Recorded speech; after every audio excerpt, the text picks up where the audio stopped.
കോഴിക്കോട് മുക്കാളിയിൽ ഒരു വാഹനാപകടം ഉണ്ടായ കാര്യം നിങ്ങൾക്ക് ഓർമ്മയുണ്ടല്ലോ. അതിൽ രണ്ടാമത്തെ ആൾ മരിച്ചു എന്ന വാർത്തയാണ് ഇപ്പോൾ വരുന്നത്. കാർ ഡ്രൈവർ തലശ്ശേരി ചേറ്റംകുന്ന് സ്വദേശി പ്രണവ് നിവാസിൽ ജൂബി, യാത്രക്കാർ ന്യൂമാഹി സ്വദേശി കളത്തിൽ ഷിജിൽ എന്നിവരാണ് മരിച്ചത്. രണ്ടുപേർക്കും 38-40 വയസ്സ് യഥാക്രമം ഉണ്ടായിരുന്നുള്ളൂ. ഈ ഷിജിൽ അമേരിക്കയിൽ നിന്ന് വരികയായിരുന്നു, അപ്പോഴാണ് ഈ അപകടം ഉണ്ടായത്.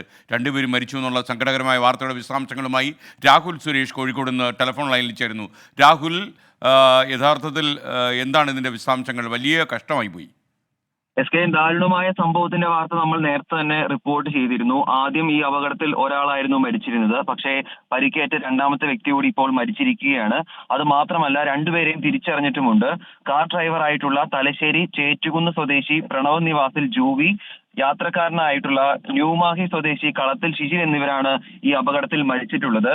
ഇതിൽ ഷിജിൽ അമേരിക്കയിൽ നിന്നും വരികയായിരുന്നു. ഈ ഷിജിലിനെ എയർപോർട്ടിൽ നിന്നും കൂട്ടി നാട്ടിലേക്ക് പോകും വഴിയാണ് ഈ അപകടം നടക്കുന്നത്.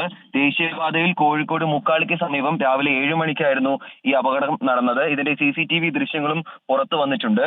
കരിപ്പൂരിൽ നിന്നും മടങ്ങുകയായിരുന്ന കാറും തലശ്ശേരിയിൽ നിന്നും വരികയായിരുന്ന ലോറിയും തമ്മിൽ കൂട്ടിയിടിച്ചാണ് ഈ അപകടം നടന്നിട്ടുള്ളത്. രാഹുൽ സുരേഷാണ് വിവരങ്ങൾ നൽകിയത്. എന്താ രാവിലെ തന്നെ റോഡപകടത്തിൻ്റെ കാര്യങ്ങളാണ് വരുന്നത്.